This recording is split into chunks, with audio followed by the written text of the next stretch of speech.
Cozy Corner of Cinema, episode number 188, being recorded on Friday, November 7th, 2025.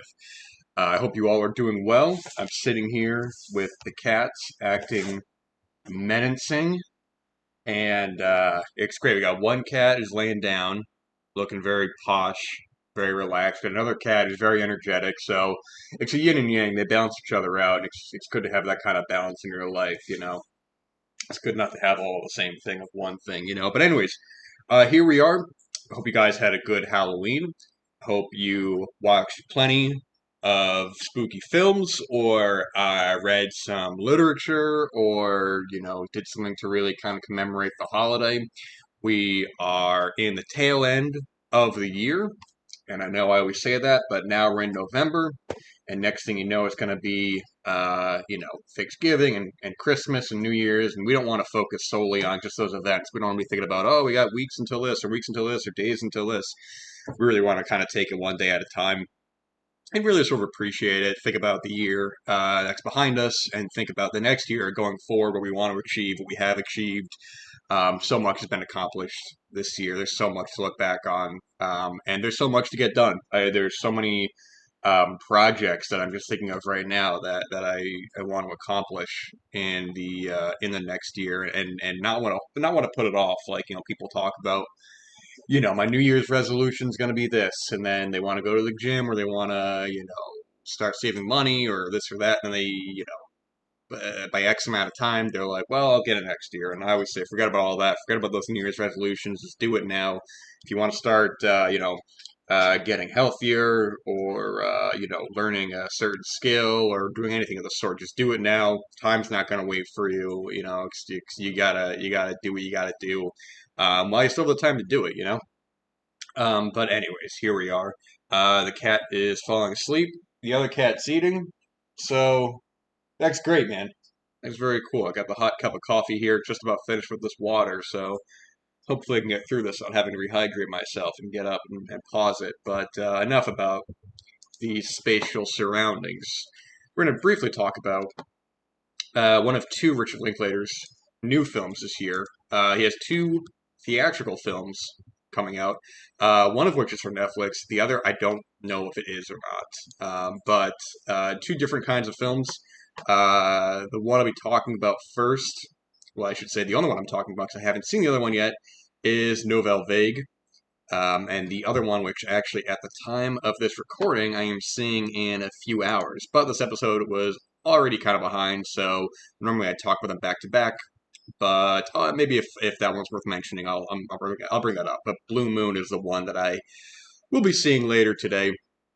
But the one I was more interested in anyways was Nouvelle Vague, which is a Netflix film. I don't know when it's coming to Netflix, although by the time you're listening to this in the future, it's already on there. So, but I was lucky enough to see this theatrically. It's a film that's been on my radar for a little bit when I first heard about it, and I thought it was such a fascinating idea. And this is about not only just the making of Jean-Luc Godard's Breathless from 1960.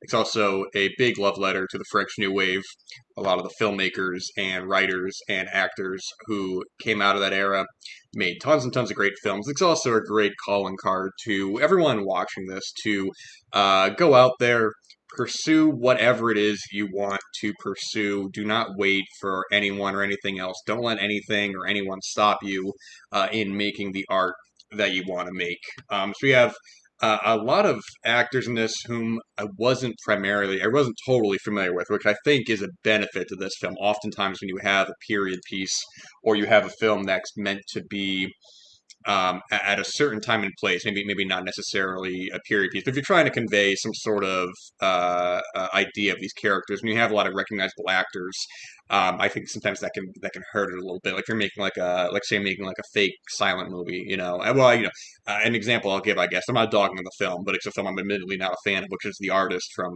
2012. It's like, you have a bunch of I wasn't really familiar with a lot of the cast, and then it's supposed to be in the 20s, and then you have John Goodman who shows up, and Malcolm McDowell, and it's just like, sorry if you hear me stepping away from the microphone. I'm just making sure the cats aren't doing anything too wild. I don't even know where he went. Anyways, so yeah, Nouvelle Vague. We have this actor, and I may get some of these names wrong, so forgive me. Guil, how do I say this name? Guillaume Marbeck, who I looked at his IMDb. He's oh my gosh, sorry, the cats are going wild. He plays Jean-Luc.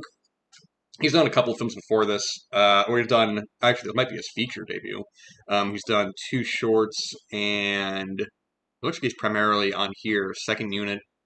Looks like he's done a whole bunch of different things actually. But anyways, I mean the sunglasses are covering his eyes, so it's kind of hard to tell as is. Anyways, but yeah, we have him playing Jean-Luc. It's the tail end of the 50s, and the French New Wave is coming into its own. He's surrounded by tons of great artists, filmmakers, and writers. We follow a lot of his fellow directors and writers, of course, the big ones. You have, the names that'll always come up, which are the Francois Truffauts and the Claude Chabrals.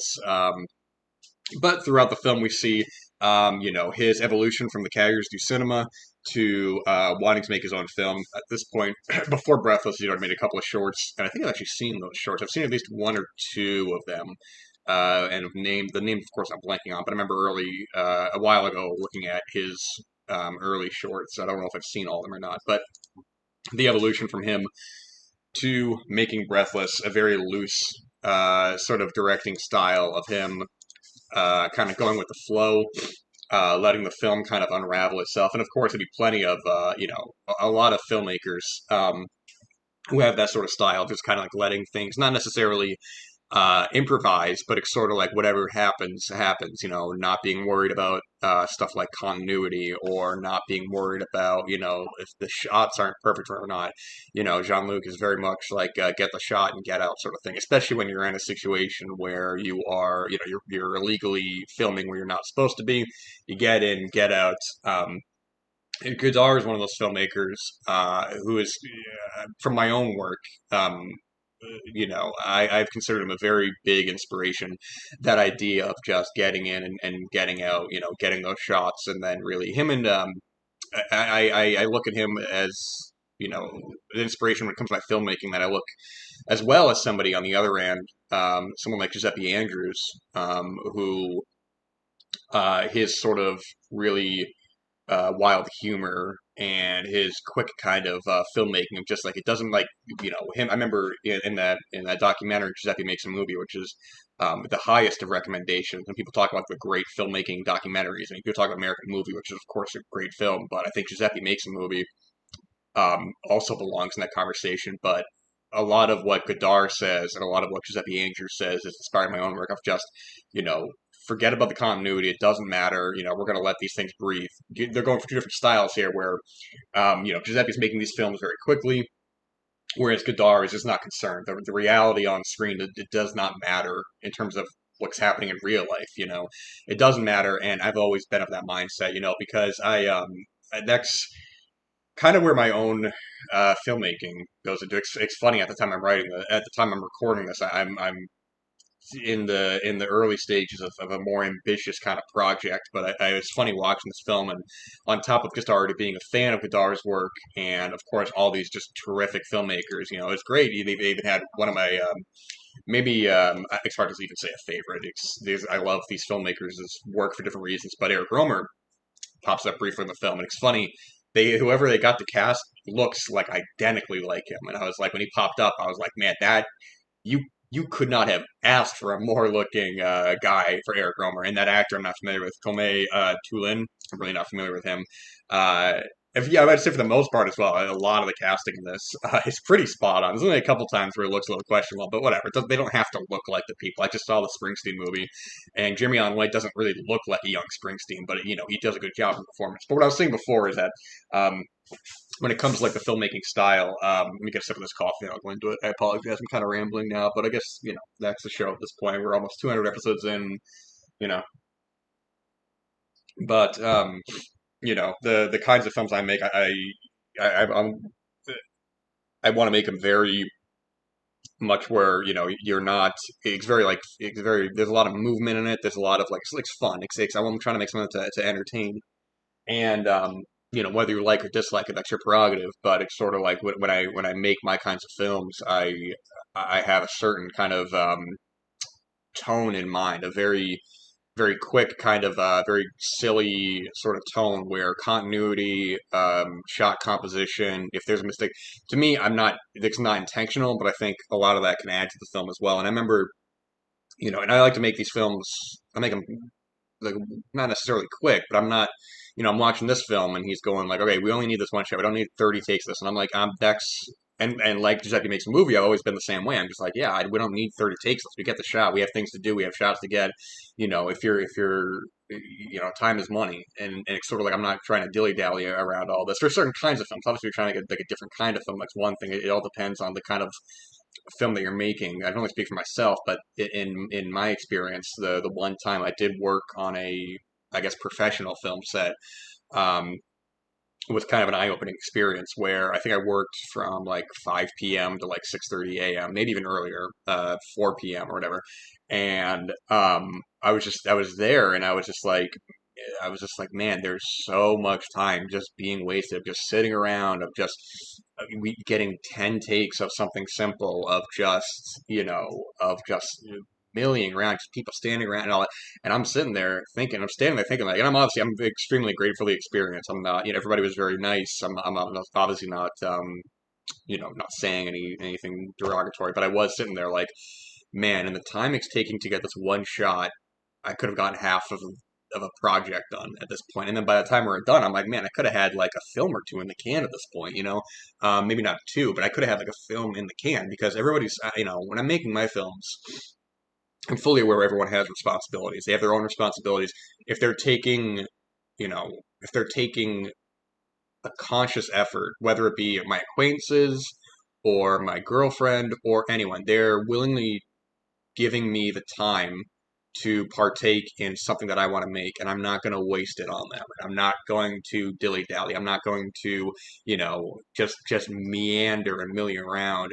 I'm going to use the time, and I'm going to say, okay, I've got you for X amount of time. Maybe you have somewhere to be later. Maybe you have work in the morning. I don't know. I'm not going to waste it. Let's get this film done. And watching this film really kind of reminded me of uh, how much I don't want to be in a situation on a professional film set. 10,000% do not want to be there. Um, but when I make these films, when I make my own films, when I make these fun little things, um, for all the mistakes that I can come across, I can look at it back and go, oh man, I think I should have cut this joke down, or I should have, edited this a little better.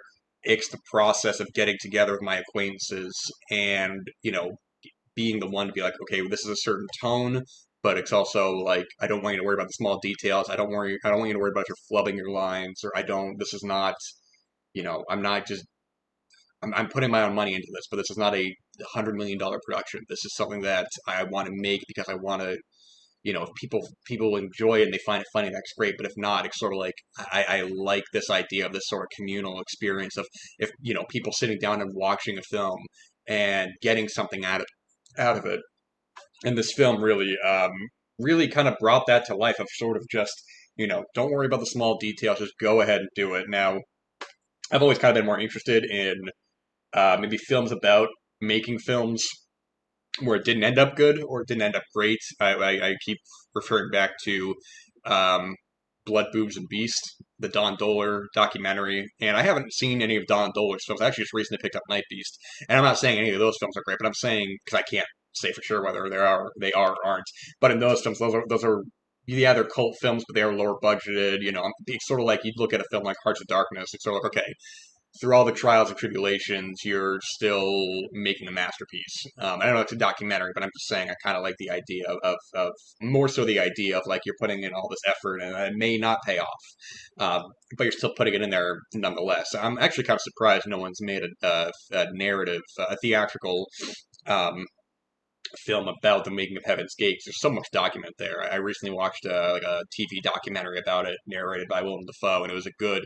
After, of course, having read not only the Cimino biography that came out a couple years ago, but also Final Cut, which is solely about the making of Heaven's Gate and the downfall of United Artists. And actually, funnily enough, I recently finished reading up a terrific book about the Blues Brothers that my girlfriend gifted me a couple months ago. I finally got to it, and about Dan Aykroyd and John Belushi's friendship and all that. And it's funny because there's one part they talk about the ballooning budget production of the Blues Brothers film, and they're talking about it's just going to be another Heaven's Gate, where just the budget is just ballooning, and obviously the Blues Brothers did not have quite as troubled a production as Heaven's Gate. It had its own troubles, and that's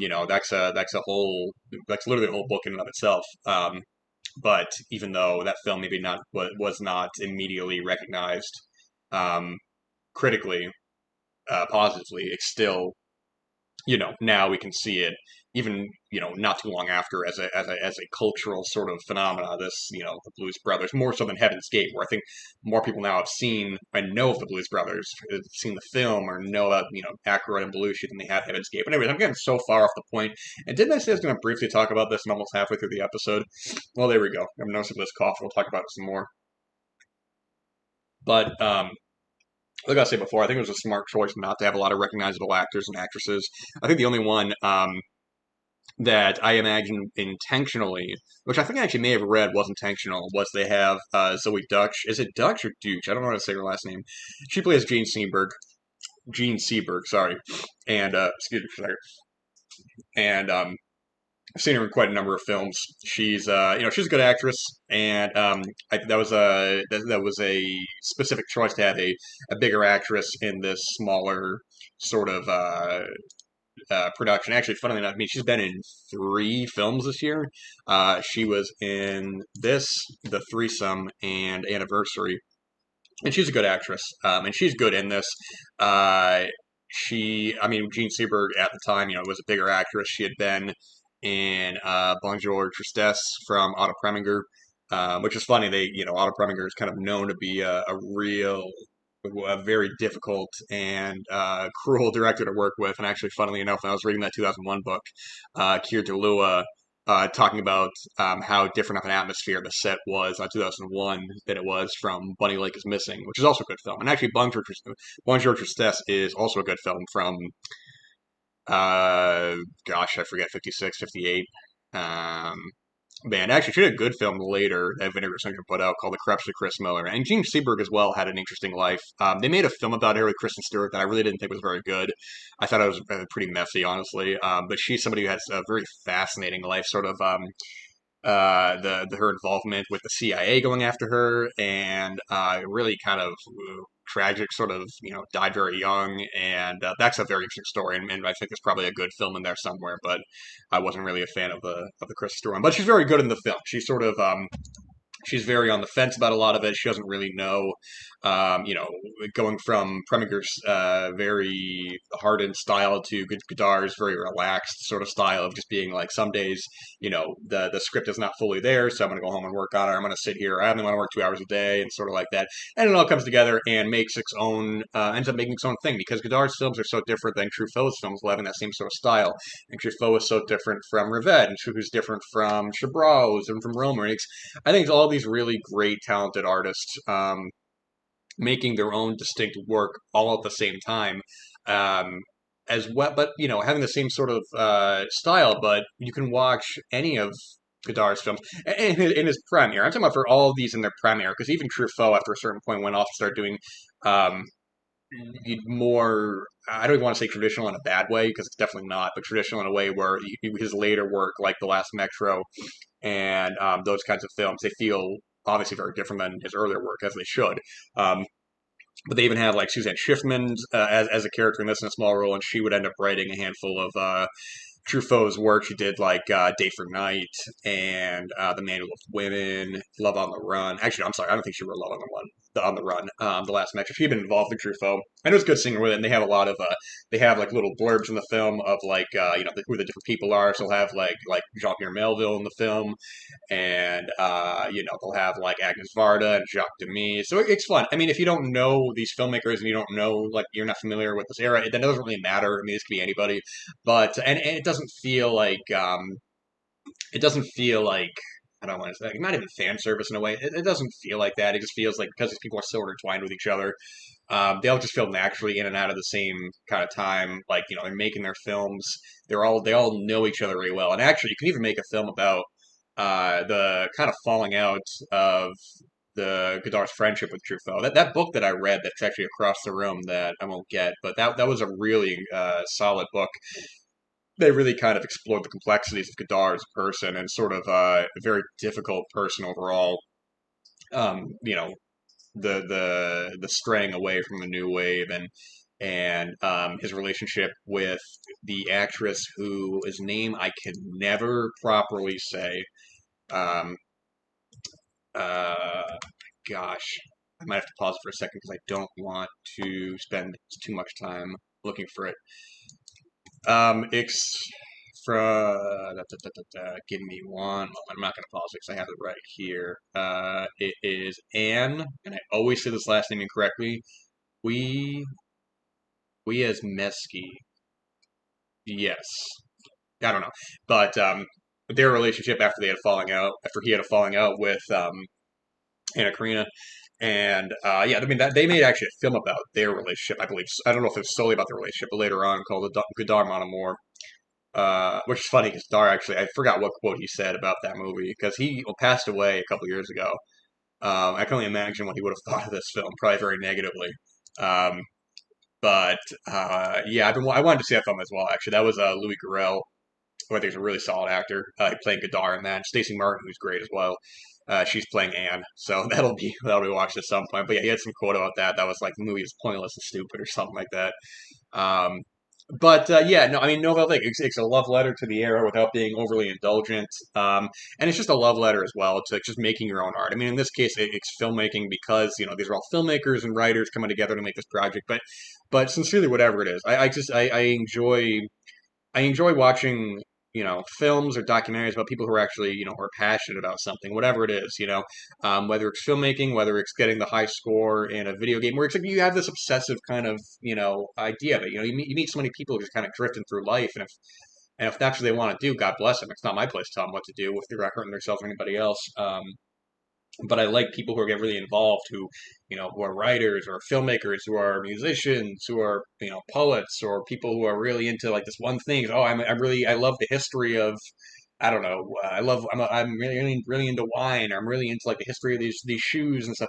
Whatever it is, man. People who are just really passionate about something. People who really actually want to, like, they wake up every day. They're striving for something instead of just waiting for the end of the week. End of the work week to just, oh, hey, it's Friday. Let's go have a bunch of beers and stuff. It's sort of like watching this film and then seeing all these just really talented filmmakers and artists and inspiring, the audience and their own to go ahead and do that. When I say that, I don't mean necessarily filmmaking or writing, but whatever it is, like I thought the end of the film was just really touching when they screened the film and they had like a joke that goes back to earlier in the film, which which is like a nice kind of send off to these people, sort of like, hey, we've been through it together, and we'll see what happens.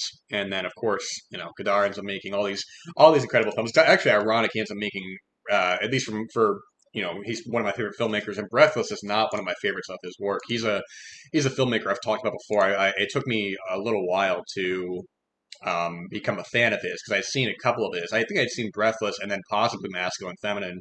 But I really just was like, I don't know about this. This isn't that for me. But then I started seeing more of his work, and then that gave me an appreciation for those as well. So I was seeing like Pierre LeFou and Viva Rosa V and Band of Outsiders, of course. It might be that and Contempt. I think it might be his most well known. And just having this like, oh, okay, the style, it's more formatted in something more cohesive, so that I can go back and I can watch Masculine, Feminine, or Breathless and be able to appreciate that outside of just the context of when they were made, and that's what great art does. It gives you that sort of like, it's like you listen to an album for the first time, you watch a movie for the first time, you're like, I don't know about that, I didn't like that, and then years go by and you're like, man, I'm still thinking about this movie, I'm still thinking about this album. There's plenty of films I watched where I walk out and I'm just like, man, I didn't like that. And then years later, or however long later, and then sometime later, I'm just like, oh, I'm still thinking about it. Or films I like a lot when I first see, and the more I think about it, I'm like, I'm kind of losing some strain on it. It's all just so much fun to take in. And this film I thought was really, on top of just being so much fun, I thought it was incredibly inspirational because I'm of the mindset. Sometimes you get down on yourself. I get down on myself sometimes. Where I think about my work, I think about my filmmaking, I think about my writing, and I'm like, man, what I think about the quote from Back to the Future, and Marty's like, what if I send it in and they say, good, get out of here, kid. And sometimes I get down on that. I'm like, man, what if all I'm doing is just terrible? What if it's like awful, the worst you've ever seen? And then I think back to the scene in Ed Wood after Glenn or Glenda plays, and Ed Wood's on the phone. Ed's on the phone with I forgot the character, the one the it doesn't matter. But he calls up. He's like, "How's the film doing? Worst film you ever saw? Well, my next one will be better." And it's sort of like in the moment, there's like a funny kind of little line, but it is kind of like, yeah. I mean, I don't. Yeah, if it, like say you make the worst film ever, you make the worst book ever, you make the worst album ever. Keep doing it, man. Maybe you miss 1,000 times. Maybe you make 10 of the worst films ever consecutively. Then maybe the 11th is like that one's not bad. It's like, well, there you go. Like, start right there. There is something there. And if you want to, obviously, if you're not enjoying doing it, obviously, don't force yourself to. But I think ultimately that is important. That no matter if it's good or bad, if it's something that you want to do, just to do it. Just do it full force. Don't have assa. Just go out there and make your art, and or whatever it is. If you're up, if you're trying to learn a new language or learn a new skill, or you're trying to, it's something like you're putting a chair together, and you can't, like, the bolt's not going in or there's something wrong. You're gonna give up and just say, the chair's broken. And it's like, I'm gonna find a solution to it. For whatever it is, Max. That's sort of like for anyone out there. Just even if you're not a fan of this period, if you're not a fan of these filmmakers, if you're not a fan of whatever, I think this is just one of my favorite things I've seen this year. I knew I was going to be a little biased because I'm already a fan of Godard. I'm a fan of this era. I love the French New Wave. There's just so many of those films I love. But I wasn't ready to just be like, oh, this is great because I recognize these things. No, I just recently saw the Springsteen film. Springsteen, means a lot to me. And that film, I was like, okay, I'm not going to go in just ready to love it. And I walked out and I was like, I was kind of disappointed. I didn't think it was very good. And so it's good to have that idea in mind to walk in with, okay, I already know that's going to grab me, but will it hold me? And this film did. And we're looking forward to Linklater's other film today, Blue Moon. It looks interesting. Good cast. Linklater's just one of these filmmakers who, it's funny. He's somebody as well who kind of started off doing his own sort of smaller independent films. Of course, he did Slacker, and that was such a revolutionary film for that time of just having these different interweaving characters in and out of the scene, almost like handing off the camera, literally at the end to these characters, and then of course, Linklater, goes on and has his own unique career of films. So it's a fun kind of like idea when you look at it that way. Somebody going against the rules, and then you have like the '90s, all those great independent filmmakers, and that book Down and Dirty Pictures by Peter Bisquelin, I can't recommend enough.